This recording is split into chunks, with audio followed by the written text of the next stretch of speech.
What's going on, everybody? Eric Lindquist at Stokastic here on the OddsShopper Golf Channel, coming to you with another edition of Lindy's Best 9 Bets. Hit that like button, subscribe button, notification bell. Goes a long way for me on this video. Goes a long way for you. That way you become apprised whenever great betting content is going live here at our little neck of the YouTube woods. After 2 amazing weeks, hitting 2 outrights, the Masters was not good. Fortunately, that's why you smash every single week. And plus, the Masters betting card was, I thought, a very difficult one to put together. That's generally what happens when the public's going to be playing a lot, no matter what. The books, they make those markets a little less attractive for people like me, but I was still terrible. Phil Mickelson did not miss the cut. In fact, he finished T2. Brooks Koepka up there too. Jon Rahm, no surprise to see him in the winner's circle ever. Just wasn't going to be making my card at that number inside of plus 1,000. But again, now we're looking at another spot at Harbortown where it's a stacked field. And I've got my 9 best bets from that one per usual. Looking to get back on track. 2 incredible weeks. The Masters, we're going to write it off. We're going to keep forward momentum as we go to Harbortown Golf Links. Going to be a fun one here for the RBC Heritage. Let's get to the picks. We're going to tee off. We're going to number 1 here, and I want to talk first from the onset a little bit about this golf course. There's some trickeration going on. You're not going to have the bombers. It never hurts to be able to hit it far. DJ, once upon a time when he wasn't a live golfer, you saw him play pretty decently here time and time again. But you get some of these coastal tracks where it's more of a tactician based. I think that's kind of the word of the week, tacticianers. Guys who hit their irons really close, who drive it straight, not necessarily far. You have forced carries in spots. You're hitting lots of long irons. I think that makes it a very intriguing betting card for me. And I'm going to start off with a head-to-head, Shane Lowry versus Tyrrell Hatton. And Hatton, you generally think of as being one of those players who can be tactician-based and has a decent enough course history out here. That hand, I don't know what to make of it. He had the missed cut at the Valero, 34th at the Masters. Remember, it's not a very large field. If you take out some of the amateurs, not some of the Studley amateurs that we saw, well, the one that we saw over the course, Sam Bennett, shout out that guy. But we're looking at like 80-something players that were at the Masters. When you take out all the WDs, even fewer. 32? Finishing 32nd there is not all that impressive for me. And I think we're looking at Shane Lowry as a really good spot to be investing in his golf game. I think of him as the pure tacticianer. It's going to be raining on Friday. He finished 16th at the Masters. That is hashtag better than 32nd. Recent form seems to be their overall 5th at the Honda, and I get it. Tyrrell Hatton had that amazing final round at the Players that we've cited a couple times on this program. But outside of that, I'm telling you, there's something going on with this hand, or something just seems a little bit off with Hatton. I don't want to go nuts. I'm going across 1.5 unit across the entire board. Yet again, we're trying to supplement all of our outright bets by having a couple pieces of exposure to these matchups. And I think this is probably my second favorite that exists on the board as it stands right now. So we're going to Hatton facing, we're going to Shane Lowry facing Hatton over on FanDuel for a nice little play. I think that gets the betting card off started right. The betting card started off right. Whatever, let's go to hole number 2 because, I wish this was Harris English and then I could make a, does he even speak English joke? But there's no way that's going to be what it is. That's kind of a dumb joke. Anyway, Sam Burns, my dude, you understand Bermuda specialist Sam Burns. He makes the appearance of this program, it seems, on a weekly basis, and other times I just say, assume that he's going to be on the outright card. You should assume he's going to be on the outright card yet again here, but I'm going to give you exposure and talk about some different players for once. But of course, Sam Burns, I'm going to have head-to-head exposure here, going up against Matt Kuchar, and yet another player like Tyrrell Hatton, where why am I going to go pick on somebody who is more of that tactician-based type player? Well, because I don't think Matt Kuchar is all that good at this stage of his career. I understand that we saw him play really well at the Genesis. I understand that he had a 3rd at the Valero, where he gained 7.6 with the approach, 4.4 around the green. But even as recently as Players Championship, miscut, terrible off the tee, miscut at the Honda, flat in every single part of his golf game. I think you're going to be riding the waves quite a bit, and when you can get a steady Eddie like my guy Sam Burns, well, not even a steady Eddie. He's another guy who can spike some massive upside from time to time. That's why we bet him in the outright market all the time. But you get to some of these tactician-based type courses, whether it was Colonial, where he had a victory over Scotty Scheffler in a playoff last year. I just think overall, I'm going to take him against Kuchar at almost straight up type odds. And I get it. Kuchar, this golf course probably sets up decently well for him based on his skill set. Long irons, not going to hit it very far. This should bring a lot of people into comparison. We'll talk about that more in the outright section of the program, but terms of head-to-heads, a guy I like against a guy I don't like at this stage. Pretty easy math. I'm going Sam Burns over Matt Kuchar. Best number currently available on PointsBet, where he's a small dog to Kuchar. Haha, blasphemy. Hole number 3, we start up the make, miss, cut section, and there's only one player who shows up there, and it's a number that I'm a little bit confused considering I think he's got an amazing chance to compete here this week. His name's JT Poston. He's had some really nice appearances here before, 3 top 10s and 4 appearances at Harbour Town, and I cannot tell you enough how much I like him on Bermuda, how much I like him when he's in the Southeast. He's a Sea Island, Georgia boy. Again, Bermuda being the chosen surface, we've seen him have multiple victories on the PGA Tour, 2, in fact, that have been on Bermuda tracks, and minus 180 for a guy who I think just overall I'm a little bit higher on than the field.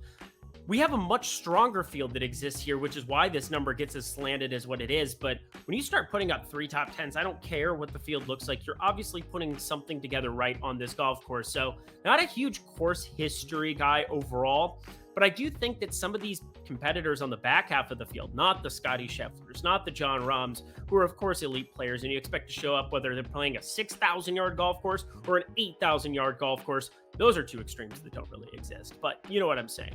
Harbour Town Golf Links, I think, is just a perfect setup for a long iron specialist, somebody who gets it done with the irons, and that is what our guy JT Poston is. 10th at the Valspar, gaining 5.4 in that regard. Gained 1.3 at the Players, despite being negative across the board everywhere else. 34th at the Masters, nothing crazy there, but to just make a cut at a place he's really shown success at in the past, I think this is a pretty easy add. The only one that I have in the make, miss, cut department for this week, JT Poston, the Postman delivers. Check out Bet365 behind me. There's only 4 states where this book is currently available, but it's such a good deal that I can't really pass up on it. Those 4 states being Virginia, Ohio, New Jersey, and Colorado. I don't know why those 4. Just take advantage of it if you are one of those 4. Sign up in the video description box below. Click on that link, deposit $10 or more, and you bet just $1 on anything. Doesn't matter what it is. It could be table tennis, highlight, it doesn't matter. You bet $1 on anything, you're going to get $200 in bonus bets to fire up at the RBC Heritage. So just take advantage of that. It's only if you're 21 and over. And if you have a gambling problem, please call 1-800-GAMBLER. Alrighty, y'all, 6 more picks to go. We're going to the top 20 market to begin. Let's get to it. Are you a big Mighty Ducks fan? I'm a big D2 Mighty Ducks fan. I think that's the best in the entire trilogy, if you will. The D2 trilogy. I even said D2 because it's that prominent. And speaking of woo, Brandon Wu. I know it's not Kenny, but Brandon Wu here feeling really good about his chances to top 20. And why? Well, we saw him with a 14th at the Honda, a 19th at the Players, 2nd at the AT&T Pebble Beach. Has had some success in strong fields and primarily in weak fields, but this is the kind of golf course, those coastal type tracks, where you're going to see a guy like Brandon Wu really have an opportunity to compete. Now, I'm not even looking for him to compete. Look at his winning odds. 35,000. 35,000 plus 35,000. That's a lot. 350 to 1. That would be a huge payout. I'm not looking for him to go out and straight up win this golf tournament, but you start talking about a top 20 for a player that I think he's going to gain massive strokes with the approach from time to time. We saw 4.3 at the AT&T Pebble Beach, 7.6 at the Honda, 1.1 at the Valspar and a miscut, and the Valero made the cut, 0.7 with the approach, nothing special there whatsoever. The putter has been undoubtedly his bugaboo, but a top 20 at the Players Championship? We're talking a top 20 with a very elite field in a golf course that those Pete Dye style golf courses here, just saying, they have a certain flavor to them. And I think Brandon Wu, when you start talking about a number that's plus 750 to be top 20ing, I am very, very interested in backing a player that I think is going to start coming into his form sooner rather than later. He had a strong pedigree coming out of school, hasn't emerged completely yet, but that second at AT&T Pebble Beach, that's really kind of sparked some decent top 20 finishes here in 2 of his last 4 starts. How about you make it 3 for us, Brandon? So, Brandon Wu makes it on the card, top 20 market. Eric, you're cheating. No, I'm not. It's hole number 5, and I'm going back to the Postman yet again. And if you hate me now, you're going to hate me for the next pick too, because the top 10 market is where we're going to utilize him here. Talked about it before. 3 top 10s already. This field is way better than what we had here in the past. But I still think the skill set has to be identified as it just fits this golf course. He's a tacticianer. He's that guy who goes out, hits those long irons well, finds his way around a golf course, putts and spikes putting from time to time. The top 10 market, the top 10 market is too good of a spot to be passing up on right now at this kind of a number. Plus 650, I get it. There's a lot of players who have never seen this golf course who are a lot better than JT Poston, but the years of experience, that's where I think the course history is something I want to factor in for some of these longer shot type players, and he is at the very, very top of the list. So JT Poston, another Southeast track. We're going to South Carolina. Go get it done on Bermuda, my guy. Just fire away. He's so lackadaisical. He'll be just fine. JT Poston, hole number 5 to top 10. Yeah. It's JT Poston again. How you doing? You might be thinking, oh, Eric, you're just trying to take the week off. No. Sometimes I don't do a good enough job of telling you there are opportunities where you should be betting somebody to win, and in the top 10 market, you should be doing each ways, which if you want to Google that, take a look at it. Each way bets, you find opportunities to still get money involved when they put themselves into the mix. And I think JT Poston is somebody that I'm just kind of across the board. I'm going to have 1.5 units involved. JT Poston is kind of like my big stand for this golf course for the entire week, but it makes sense to me to be looking at his make cut odds, minus 180. It seems a little bit too good for me to pass up. I get it. It's almost 2-1, but happy to be laying the juice there. You go to plus 650 for the top 10 market, and bringing it all together, I would really hate myself if you were to compete here and you weren't firing on all cylinders and ended up in the winner's circle and I wasn't invested. So I'm looking at plus 6,000. He is the longest shot I currently have on the card, contemplating a couple of others. He's probably going to end up being the longest shot, though. Too good of a field. But if you find somebody who finds themselves into the mix here because of the style of golf course that we have, because he can kind of play this style, and you have players that just haven't been around the track nearly as much, I don't know what else I could say. I'm talking myself in circles. JT Poston to win plus 6,000. Think that's a solid bet to get the betted card going on the outright market. And it's another player that we talked about. Shane Lowry going to make an appearance here to bet to win plus 3,500 over on DraftKings, 35-1. I think he has all the things that set up really, really nicely here for him. He's gone 4 for 5 in terms of making cuts here. What, top 3? He's got a pair of top 3s? What are we doing here? Shane Lowry can really play these coastal type tracks well. He plays well in Florida, specifically looking at the Honda. Not saying this is a perfect comp for it, but another spot where it's not about length. You just simply get your irons out there, and he's got an immaculate short game, even though it hasn't been as sharp here of late. We've seen him miss a lot of strokes around the green in spots where you'd expect him to be thriving, and the putter has been cold. But coming off the 16th at the Masters, I have faith in the big guy. I think the big Irishman starts putting it together here going into the summer, going into an Open Championship at Royal Liverpool, where I might already have some interest in betting him there. I think that golf course sets up well for him too, but gotta wait for weather draws, and we're 2-3 months away from that thing? I'm getting ahead of myself. Let's just focus on this week. Shane Lowry, 35-1, solid bet.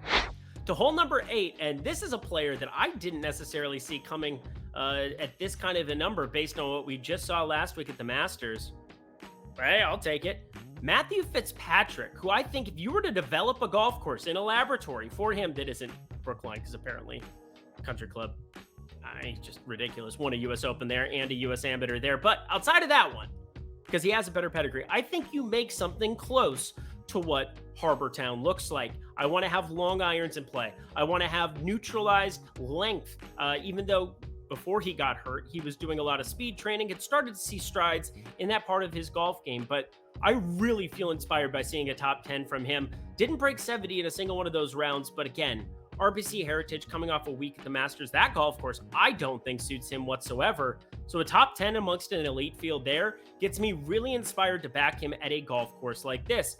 I don't want to be getting to any of the short numbers. I won't be on the Schefflers. I won't be on the Roms this week. Think that enough backfield talent has chances to compete here, but I'm still looking towards some of the more experienced players, some of the players who have at least seen or a thing or two in terms of competition amongst some of those elite players. And Matt Fitzpatrick, he's gone toe-to-toe with some of the best here in recent years and come out victorious. So Matthew Fitzpatrick, all the iron play and all the land. Love seeing the form return from injury. Top 10 at the Masters. Think he's going to back it up here. Great opportunity to win at 28-1 on DraftKings Sportsbook. Speaking of if I built a golf course for somebody, I think this player, my pick to win here at Harbour Town, he definitely has to like the setup of this, even though it hasn't shown up as much as you would expect in terms of course history. That is one, the only, Collin Morikawa. He has a 26th in 2022, a 7th in 2021, and a 64th as he was just getting his feet wet on the PGA Tour in 2020.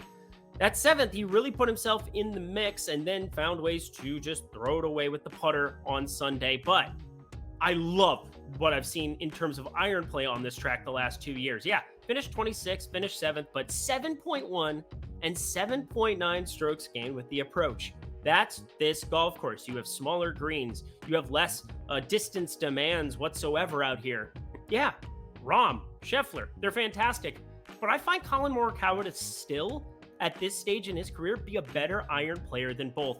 He's second in terms of strokes gained approach amongst this entire field, only trailing, of all people, Tom Hoge, who I've thought about for this card multiple times, but didn't end up making it in the end. Don't want to be going too thin, but I'm happy to have my shortest odds player on the board be the iron specialist himself, Collin Morikawa, 18-1. Go, La Cañada Flintridge.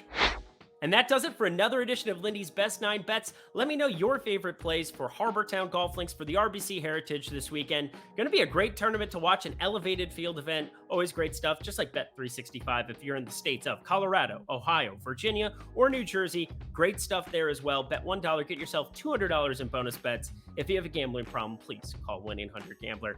Alrighty, y'all. I'll be back next week. Until then, I'm Eric Lindquist. Best of luck in the PGA streets at the RBC Heritage.